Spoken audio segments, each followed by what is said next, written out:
Hello everyone, hope you're doing well. I realized we haven't really sat down and talked about the new SAM systems and generally my thoughts on them and how they're going to impact the game. So why not do that? That's basically what this video is going to be, talking about the new top tier systems that are coming in for many nations, including America, Germany, even China getting kind of their IR missile launcher, and also stuff like Sweden and Israel getting their individual vehicles too. And Gaijin have said that all the nations that didn't get any new ones this time will get some in the future, including Russia, Italy, and Britain. So we'll have to see what happens, whether they get some from other nations or whether they just put in the ones that they've used in the past. But it'll be cool to see them. It would have been nice to see every nation getting them.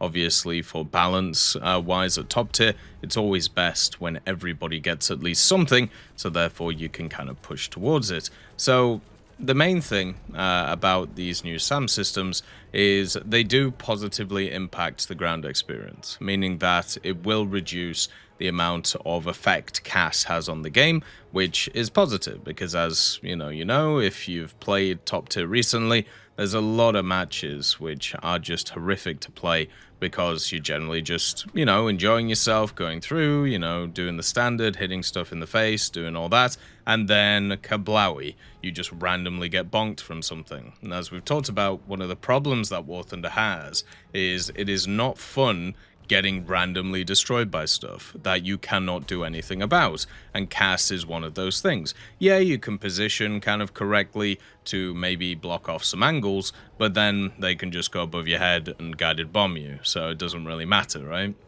So it's just a bit of a mess in terms of how it's all set up. And then now, with stuff like the airstrike modification for light tanks, you can really reduce the amount of cost for these things, so you can just get into them super early. I made a video called CASpocalypse just to kind of show you around Christmas what can happen with these things. I showed a replay of a Conquest game where people are in fully fledged, CAS vehicles within the first minute of the game, because you can rush a cap, you can rush to get some scouts and then die, and then bang, you're in a aircraft which is fully loaded, whether it is a helicopter or others based on the airstrike modification.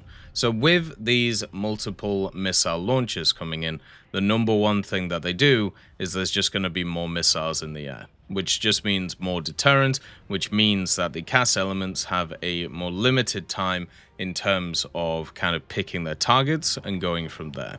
The radars themselves are also pretty powerful, which is quite nice. So generally, I would see that as a positive. A lot of the missiles as well are either active radar homing or IR guided, and a lot of them work where basically the radar lock from the machine ends up kind of like holding, and then the missile guides in, and then it eventually uses its own seeker.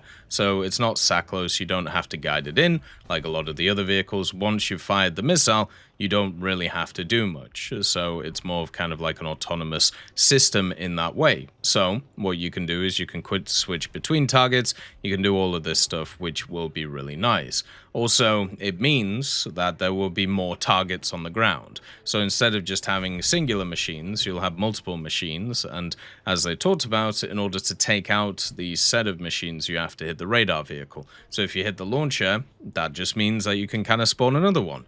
And it basically gives you multiple missiles that you can set up. I think a lot of the time for these radar vehicles, the best thing to do is only to put down one launcher, because all of them have like enough missiles to attack multiple targets at once. I think the lowest is 4 missiles on the Japanese vehicle. So what you should do is you should only spawn one launcher, set it in a different place, and then, radar lock stuff, hammer with that launcher, and then if that launcher gets hit, then of course you spawn another one. So there's just going to be more stuff on the ground, more clutter for the CAS to go after, which actually helps other vehicles such as MBTs, because it means they're not as easy to target because you have to focus on the other stuff. So instead of just having one more vehicle to deal with, you can have up to 3 that you have to deal with as a CAS member. So it's going to make targeting a little bit harder.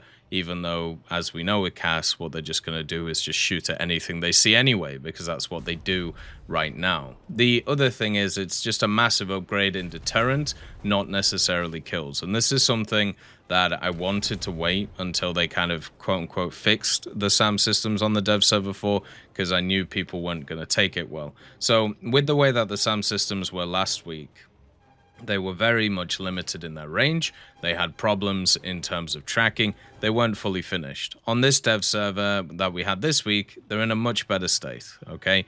And that basically means that they track a lot better, and also certain machines like the IRIST SLM has a much more extended range. Does this mean that you are guaranteed more kills? Not really, because when it comes to planes, I mean, it's still very easy to use them. You'll probably guarantee more kills against helicopters if you can get the radar lock on them, if they're not too close to the ground. But basically, against planes, they spawn in, they fire their ordnance, and then they do defensive maneuvers. All of this you can do before the missile reaches you. It doesn't matter what SAM system you're using, which is what you see nowadays, right? Especially with specific vehicles, like stuff like the Rafale, stuff like the Su-30, the Su-34, and then even some Maverick launchers, especially now they're adding in the even crazier sniper pod, which is going to be very good for Japan and probably very good for other nations if they decide to add it in for them. So at least it acts as a deterrent, meaning that planes will have to turn quicker and will have to kind of defensively fly quicker before, you know, or so they have less time to fire their ordnance. Now, one of the things is, nowadays when it comes to CAS, it's so easy to use. Like, it's literally just like two button clicks, and that basically means that in a lot of maps, especially the small ones, this kind of time to hit targets is incredibly low, so you don't really have to worry about stuff coming in. This has been the part that I've been bringing up for kind of a year now. The AAs that we have in the game were obviously not good enough to be able to deal with the CAS elements, but the problem with the CAS elements is the fact that you can launch 6 to 8 missiles, depending on if you're using a plane or a helicopter, within a very short amount of time, all at different targets, and then you can defensively fly afterwards within approximately 5 to 10 seconds. So even if you have a really powerful radar, even if you have a really powerful missile, the CAS element has already got all of its missiles off before your missile even goes in, because they just look at predetermined spots, whether it's the spawn point or whether it's like the capture zones, and then they just bang, bang, bang, bang, bang, and that's what they do. And it's been the same way forever, since they've added in these ridiculous IR guided missiles that are coming in for multiple nations in the future too.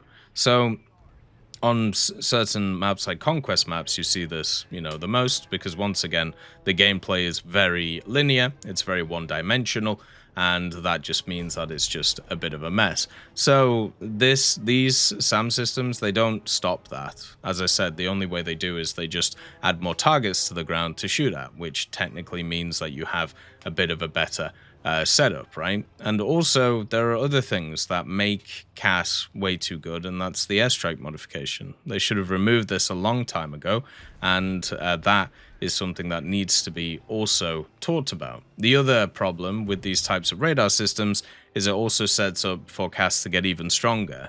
So they're going to add in anti-radiation missiles now. So I hope you enjoy those.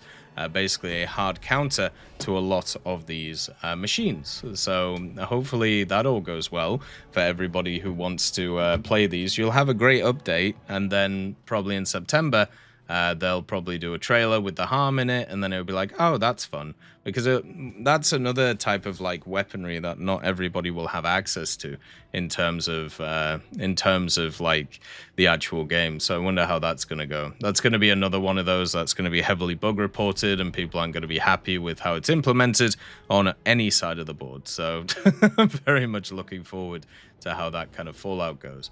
Now, the other part of it that has to be mentioned, so this is all at top tier, right? Like, it's a toppy tier.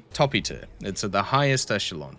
But in the mid tiers, especially when you're playing around, you know, the World War II BRs, around like 6.0 and around like maybe 5.0 and 4.0, CAS is insanely broken and has been for a long time. And what they did is they brought in all of these SPAAs, which have like high muzzle velocity, rapid fire guns, and then they pushed them all up massively in BR, so they're completely worthless now. So it's all well and good that we have, you know, that area at the top tier, which is getting not fixed, but at least helped out.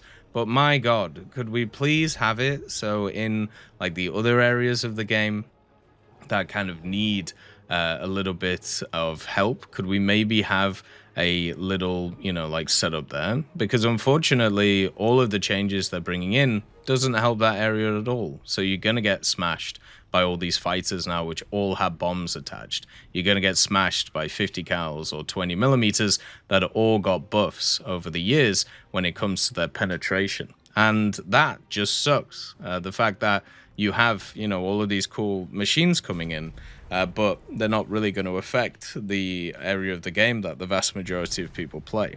The other problem with this as well is we've seen this all in a test environment.